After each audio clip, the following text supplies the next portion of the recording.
दर्शकों नमस्कार। City news देख रहे तमाम दर्शकों का सिटी न्यूज के हिंदी न्यूज बुलेटिन में मैं अमल खुड़े हार्दिक स्वागत करता हूं। चलिए आपको रूबरू कराते हैं अब तक के तमाम खबरों से। बुलेटिन की शुरुआत करेंगे जीने की राह इस पथदर्शक सुविचार माला के साथ।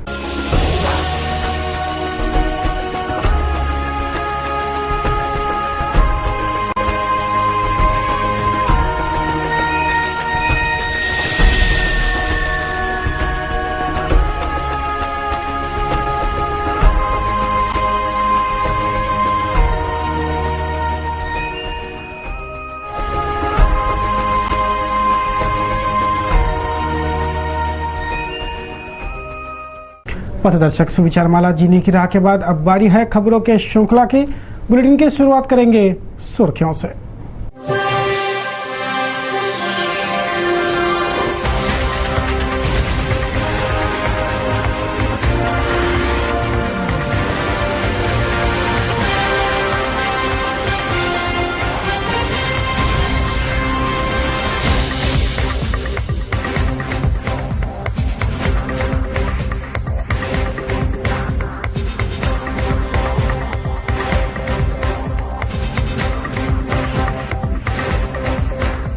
तो ये थी आज के बुलेटिन की प्रमुख सुर्खियां। अभी एक ब्रेक लेंगे, तब पश्चात देखेंगे खबरें विस्तार से।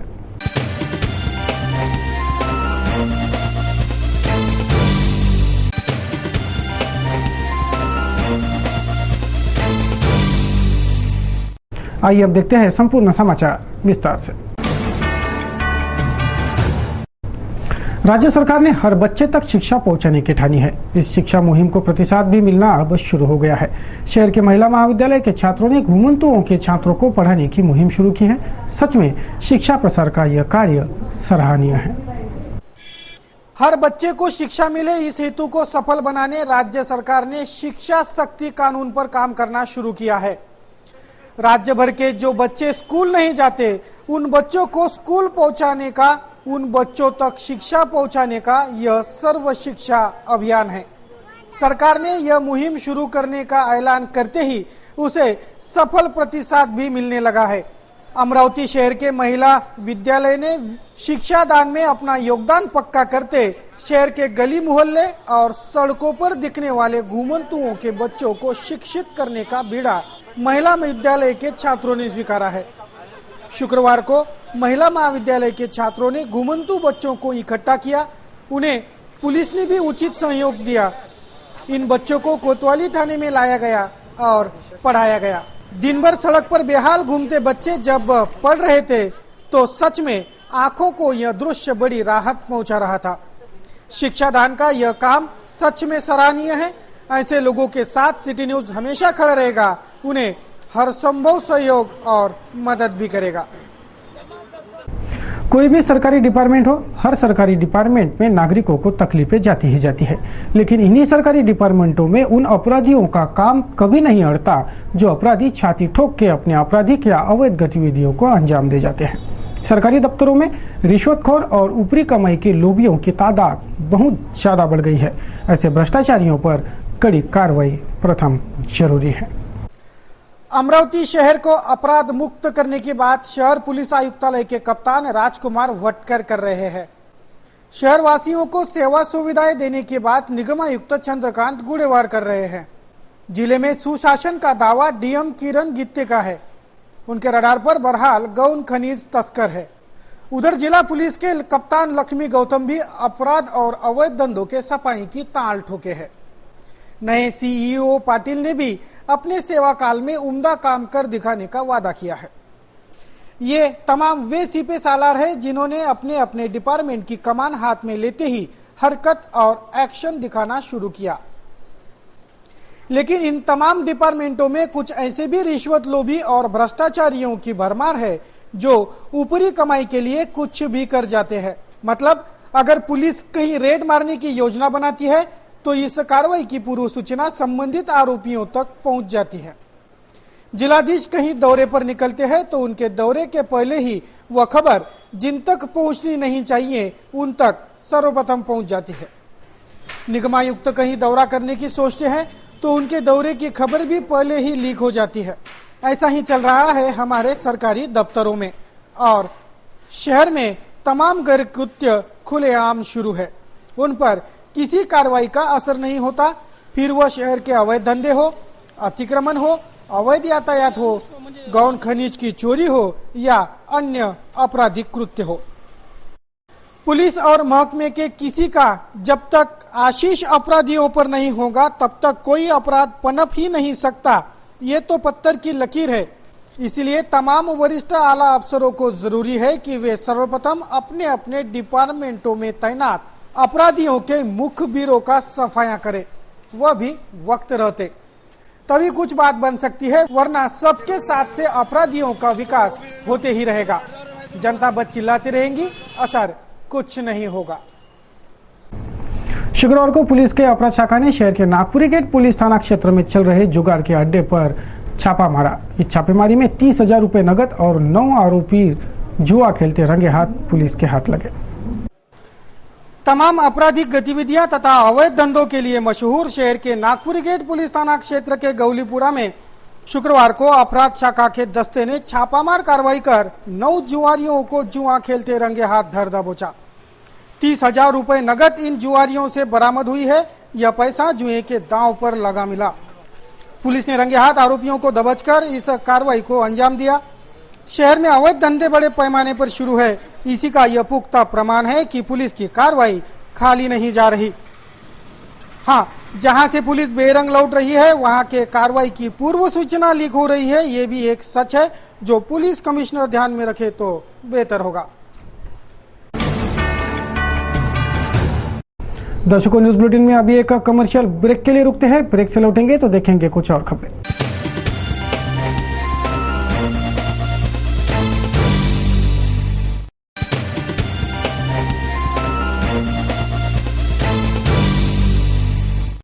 ब्रेक पश्चात तमाम दर्शकों का फिर एक बार स्वागत है। मैं हूं अमोल खोड़े और आप देख रहे हो सिटी न्यूज के हिंदी समाचार। चलिए आपको रूबरू कराते हैं कुछ अन्य खबरों से। शुक्रवार को राज्य के गृह राज्य मंत्री राम शिंदे का अमरावती दौरा हुआ। अमरावती दौरे में उन्होंने आईजी दफ्तर में बैठक की तथा जिले के कानून व्यवस्था का जायजा लिया। इस बैठक के बाद मंत्री महोदय ने पत्रकारों से संवाद साधकर अपने विभाग की प्राथमिकताएं तथा विजन साझा किया। आइए आपको सुनाते हैं क्या कहना रहा मंत्री राम शिंदे का। त्यामध्ये RNT, तहसीलदार, SDO आणि कलेक्टर यांना जे काही अधिकार प्रदान केले त्या अन्वये त्यांनी कारवाई करणं अपेक्षित आहे। पण अनेक गुन्ह्यांच्या संदर्भामध्ये त्यांच्याकडे प्रकरण हे प्रलंबित राहिलेली असताना दिसत आहेत आणि कुठेतरी अधिकार दिलेत आणि अधिकाराचा वापर होत नाही, याच्यामध्ये फेर तपासणी करण्याची वेळ आलेली आहे। आणि अशाच प्रकारचे अधिकार हे शहरी भागामध्ये हद्दपारीची आणि तडीपारीची आणि कारवाई करण्याचे अधिकार शहरी भागामध्ये SCP आणि DCPला दिलेले आहेत, परंतु ग्रामीण भागामध्ये असे अधिकार मात्र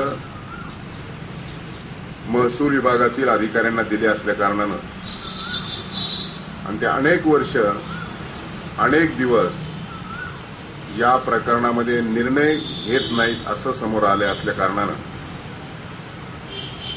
आयजींना या सर्व केसेसचा एकत्रित रिपोर्ट शासनाकडे पाठवण्याच्या सूचना दिलेल्या आहेत। आणि भविष्यामध्ये कायद्यात बदल करून त्यांचे अधिकार कमी करण्याच्या संदर्भामध्ये सुद्धा शासन विचार करेल। पोलीस हाऊसिंग कॉर्पोरेशनच्या माध्यमातून यावर्षी कधी नव्हे तेवढा हुडकोमधून 500 कोटीचं कर्ज घेऊन आणि बजेटरी तरतूद 298 कोटी, साधारणपणे 800 कोटी रुपये या आर्थिक वर्षामध्ये आपण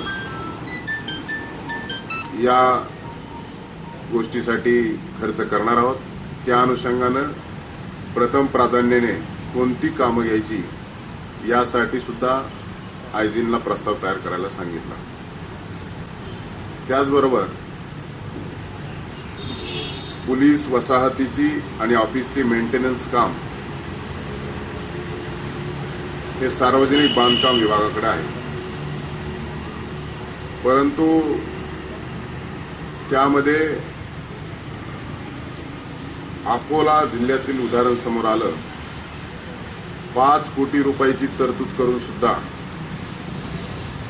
अनेक दिवसापासून पैसे उपलब्ध असून देखील सुद्धा सार्वजनिक बांधकाम विभागाच्या अशी सुद्धा कामं मोठ्या प्रमाणात जिथे असतील ते सुद्धा पोलीस हाऊसिंग कॉर्पोरेशनच्या माध्यमातून करण्याचा सुद्धा विचार पुढे आलाय. तो सुद्धा शासन विचार करेल आणि अवैध आणि बेकायदेशीर धंदे याच्यावर प्रोएक्टिव्हली काम करण्यासाठी सर्व एसपींना सूचना दिलेल्या आहेत. निश्चित स्वरूपामध्ये 8 दिवसाच्या आत याचे 5 जिल्ह्यामध्ये परिणाम दिसतील अशी अपेक्षा आहे.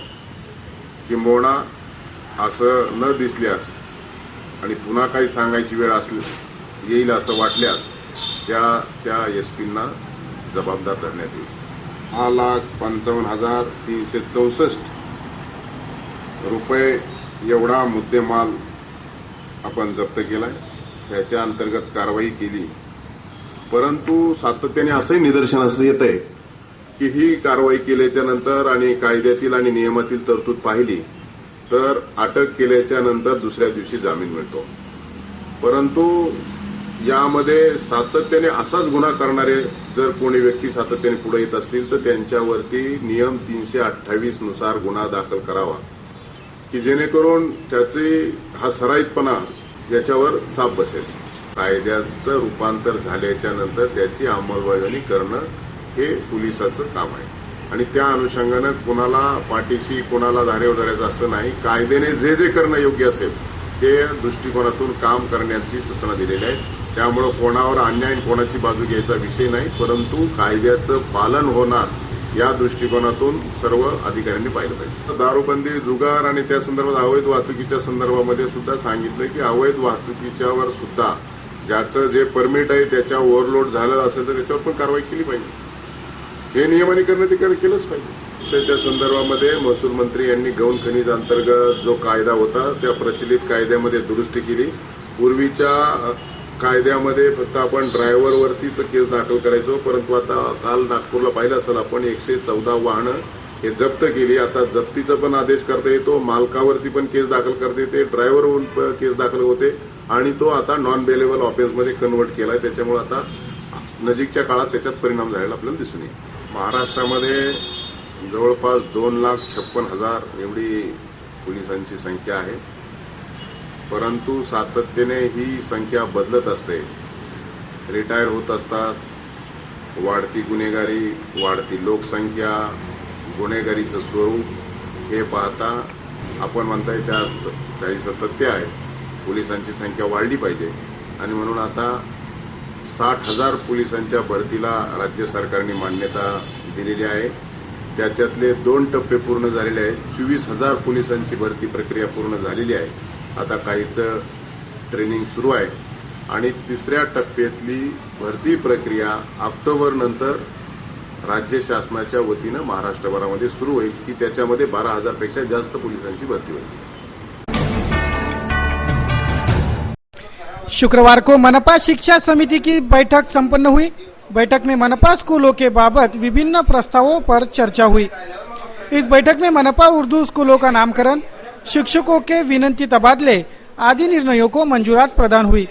मनपा कर्मचारियों के बच्चे मनपा के ही स्कूलों में पढ़े, यह प्रस्ताव भी शुक्रवार को हुए मनपा शिक्षा समिति के बैठक में पास हुआ.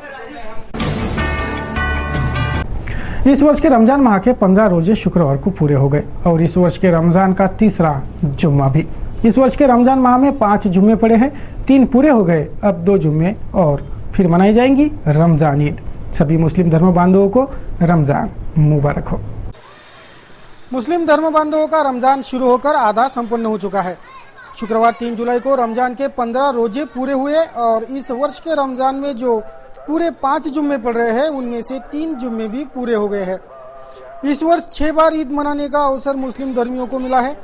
रमजान में पड़ने वाले जुम्मे को ईद का दर्जा होता है. इस वर्ष पूरे 5 जुम्मे रमजान में पड़े हैं, यानी 6 बार ईद इस साल मनाई जानी है. रमजान की रौनक भी शहर में दिखने लगी है. बाजार गुलजार है और सभी अल्लाह के इबादत में व्यस्त है. श्री वेद सेवा प्रतिष्ठान की ओर से महानगर के एकवीरा देवी मंगल कार्यालय में 2 दिवसीय श्री विष्णु पंचायतन यज्ञ तथा चतुर्वेद पारायण का कार्यक्रम चल रहा है। भाविक भारी संख्या में इस कार्यक्रम का लाभ ले रहे हैं। वेदो खिलो धर्म मूलम, वेद ही धर्मों का मूल है। उसका पठन मनुष्य को शांति प्रदान करता है। इस हेतु एकवीरा मंगल कार्यालय में अधिक मास निमित्त श्री विष्णु पंचायतन यज्ञ चतुर्वेद पारायण का आयोजन किया गया है। श्री यंत्र कीर्तन आदि का पुण्य यज्ञ दिनांक 3 जुलाई से 5 जुलाई तक वेद सेवा प्रतिष्ठान व श्री एकवीरा देवी संस्थान अमरावती द्वारा जारी है। रोजाना जारी इस पुण्य कर्म का लाभ लेने आयोजकों द्वारा विनती की गई है।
दीपम संदर्शयामि नैवेद्यार्थे गुणखाद्य नैवेद्यम निवेद। तो दर्शकों, इस बुलेटिन में बस इतना ही। अब देंगे बुलेटिन को विराम। बुलेटिन को विराम देने से पहले नजर डालेंगे बुलेटिन के सुर्खियों पर।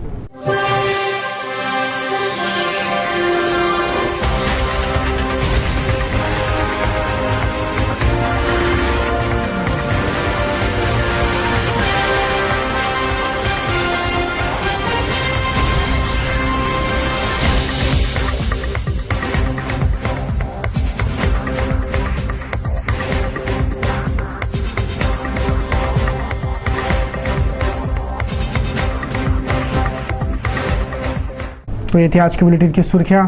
इस न्यूज बुलेटिन में बस इतना ही। सिटी न्यूज के बारे में आप सभी से सुझाव एवं विचार सादर आमंत्रित है। हमारा पता है सिटी न्यूज कार्यालय धनराज लेन सक्कर 7 अमरावती। हमारा दूरभाष क्रमांक 25703026 तथा हमारी वेबसाइट है www.citynews.net.in। ताज़ा तरीन खबरों के लिए देखते रहिए अमरावती का number 1 news channel city news. कुछ और ताज़ा तरीन खबरों को लेकर जल्द हाजिर होते हैं। तब तक के लिए दीजिए इजाजत। जय हिंद।